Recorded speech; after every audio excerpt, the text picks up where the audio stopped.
அதிமுக இதுவரை கண்ட தோல்விகள். எடப்பாடி துரோகியா?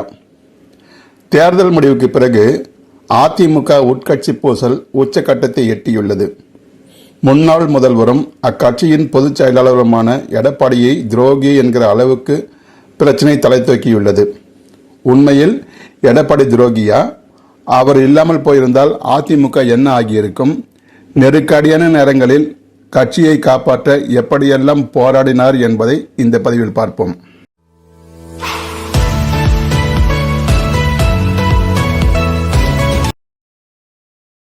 அனைவருக்கும் வணக்கம். அதிமுக கட்சி உருவான போது எம்ஜிஆர் இருக்கும்போதே ஒரு பிளவை சந்தித்தது. ஆனாலும் எம்ஜிஆர் அதனை உடனடியாக சரி செய்து விட்டார். எம்ஜிஆருக்கு கீழ் இயங்கிய எஸ்டி சோமசுந்தரம் எம்ஜிஆரை எதிர்த்து நமது கழகம் என்றொரு கட்சியை தொடங்கினார். அப்போது அவர் கூட்டிய கூட்டத்துக்கு பெருமளவில் தொண்டர்கள் வந்தனர். அதனை கண்ட எம்ஜிஆர் எஸ்டிஎஸ்ஐ அழைத்து பேசி நமது கழகத்தை கலைக்க வைத்தார். அது அதிமுகவை பெரிதாக பாதிக்கவில்லை. அடுத்து 1987 எம்ஜிஆரின் மறைவுக்கு பிறகு அதே அதிமுக இரண்டாக பிரிந்தது. எம்ஜிஆரின் மனைவி ஜானகி அம்மையார் தலைமையில் அதிமுக ஜா அணி என்றும், ஜெயலலிதா தலைமையில் அதிமுக ஜே அணி என்றும் இரண்டு அணிகளாக செயல்பட்டன. ஜானகி அணிக்கு இரட்டைப்புறா சின்னமும், ஜெயலலிதா அணிக்கு சேவல் சின்னமும் ஒதுக்கப்பட்டு 1989 தேர்தலை சந்தித்தது. தேர்தல் முடிவில் அதிமுக ஜே அணி 27 சட்டமன்ற உறுப்பினர்களோடு சட்டமன்றம் சென்றார். ஜானகி அணி நடிகர் திலகம் சிவாஜி கணேசனுடன் கூட்டணி வைத்து போட்டியிட்டு PH பாண்டியன் என்பவரை தவிர மற்ற அனைவரும் தோல்வியுற்றனர். அதன் பிறகு ஜானகி அம்மையார் ஜெயலலிதாவுக்கு இருந்த மக்கள் செல்வாக்கை உணர்ந்து ஜெயலலிதாவிடமே கட்சியையும் கட்சியின் சொத்துக்களையும் ஒப்படைத்துவிட்டு அரசியலிலிருந்து ஒதுங்கிக் கொண்டார்.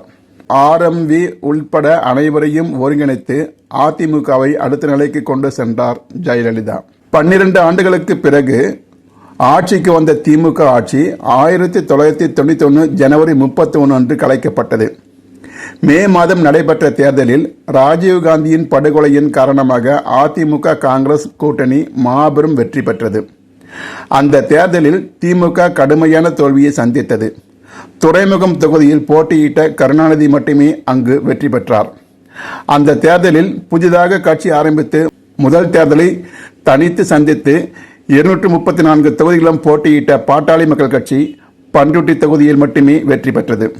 சட்டமன்றத்தில் திமுக பலமும் பாமக பலமும் ஒன்றாக இருந்தது. எதிர்பாராத இந்த வெற்றி ஜெயலலிதாவை ஒரு மாஸ் லீடராக மக்களுக்கு காட்டியது. ஜெயலலிதாவும் ஒரு மாஸ் லீடராகவே வலம் வந்தார். பெண்களின் ஆதரவு அவருக்கு பெருமளவுக்கு இருந்தது. ஆனால் அவர் ஆட்சியில் பல அலங்கோலங்கள் நடந்தேறின. கட் அவுட் கலாச்சாரம் உச்சத்தில் இருந்தது. முதல்வர் கோட்டைக்கோ வெளியில் எங்காவது போவதாக இருந்தாலோ கிட்டத்தட்ட அரை மணி நேரம் அல்லது 1 மணி நேரம் வரை போக்குவரத்தை நிறுத்துவது, வீண் ஆடம்பர செலவுகள், ஊழல்கள் என பல்வேறு தவறுகளால் மக்களின் வெறுப்புக்கு ஆளாக நேர்ந்தது என்பதையும் மறுப்பதற்கில்லை.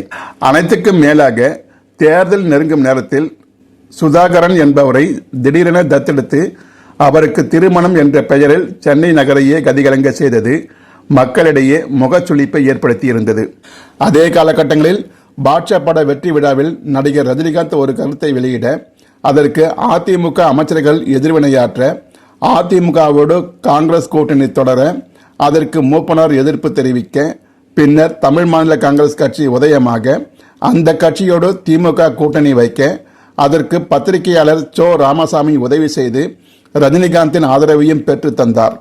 அதன் விளைவாக அதிமுக அந்த தேர்தலில் மாபெரும் தோல்வியை சந்தித்தது.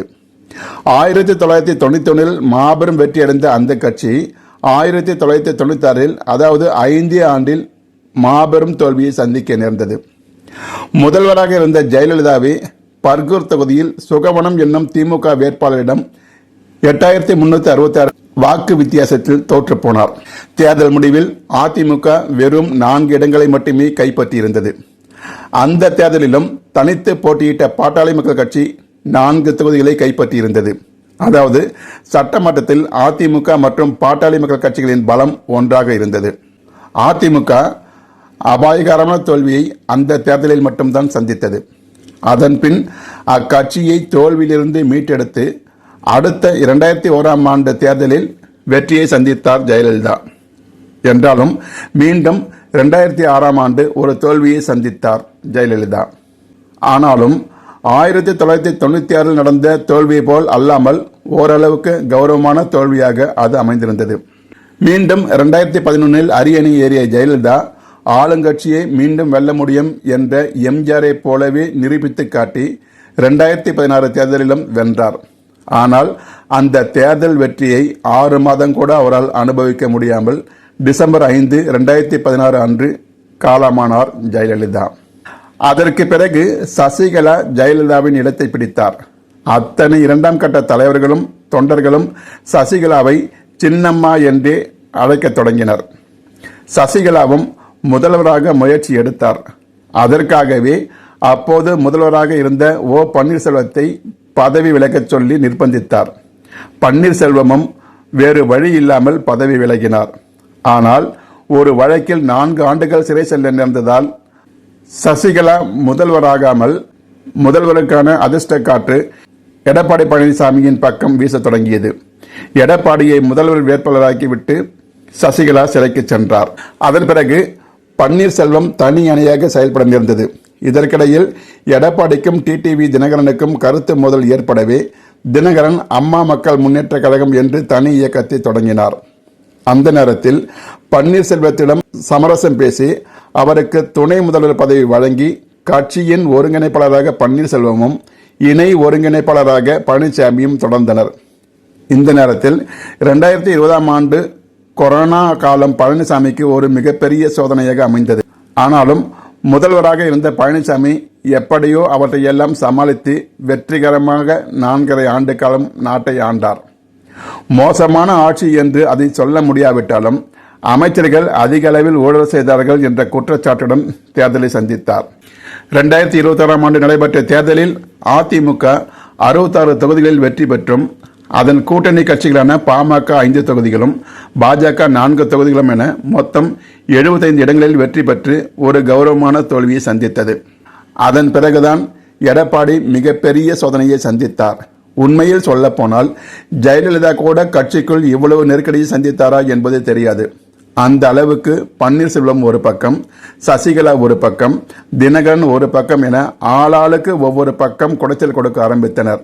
அதிலும் குறிப்பாக பன்னீர்செல்வம் ஆனா ஊனா நீதிமன்றத்துக்கு எடப்பாடியை இழுத்தார்.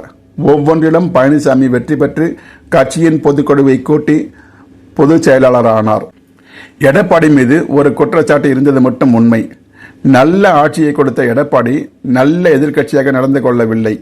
திமுக ஆட்சி முடிய போகும் கடைசி ஓராண்டில்தான் ஓரளவுக்கு எதிர்க்கட்சி போல் நடந்து கொள்ள ஆரம்பித்தார். என்றாலும் அதற்கு முன்பு வரை உட்கட்சி எதிரிகளிடமிருந்து கட்சியை காப்பாற்றுவதில் கவனம் செலுத்தியதால் அவரால் இதில் கவனம் செலுத்த முடியாமல் போனது என்பதையும் மறுப்பதற்கில்லை. இப்போது நடந்த தேர்தலிலும் மோசமான தோல்வி அடையவில்லை. 2021ஆம் ஆண்டு நடைபெற்ற தேர்தலில் 1,53,89,569 வாக்குகளை பெற்று 33.5 விழுக்காடு வாக்குகளை பெற்றிருந்தது அதிமுக. இந்த தேர்தலில் அது 1,04,62,146 வாக்குகள் பெற்று 21.21 விழுக்காட்டில் வந்து நின்றது. அதாவது இந்த தேர்தலில் 49,27,423 வாக்குகளை இழந்திருந்தது அதிமுக. இவை பெரும்பாலும் அப்படியே தாவேகாவுக்கு சென்றிருக்கலாம். இப்படி வாக்குகள் வேண்டுமானால் சிறிது குறைந்திருந்தாலும் மாபெரும் தோல்வியை நோக்கி அது செல்லவில்லை என்பதன் மூலம் எடப்பாடி தலைமையை மக்கள் ஏற்றுக்கொண்டார்கள் என்றுதான் கருத முடியும். இப்படி பல்வேறு இக்கட்டுகளை கண்டு அதனை கடந்து கட்சியை ஒரு கட்டுப்பாட்டில் வைத்திருக்கும் எடப்பாடி எப்படி துரோகியாவார் என்று அதிமுக தொண்டர்களை கேள்வி எழுப்புகின்றனர். எனவே எடப்பாடியை எதிர்ப்பவர்கள் அவருக்கு பக்கபலமாக இருந்து அடுத்த தேர்தலில் வெற்றி பெற துணை இருக்க வேண்டுமே அல்லாமல் கட்சியை உடைத்து பலவீனப்படுத்துவது என்பது எடப்பாடிக்கு எதிரானது மட்டுமல்ல, எம்ஜிஆருக்கும் ஜெயலலிதாவுக்கும் எதிரானது என்றால் அது மிகையல்ல. நன்றி, வணக்கம்.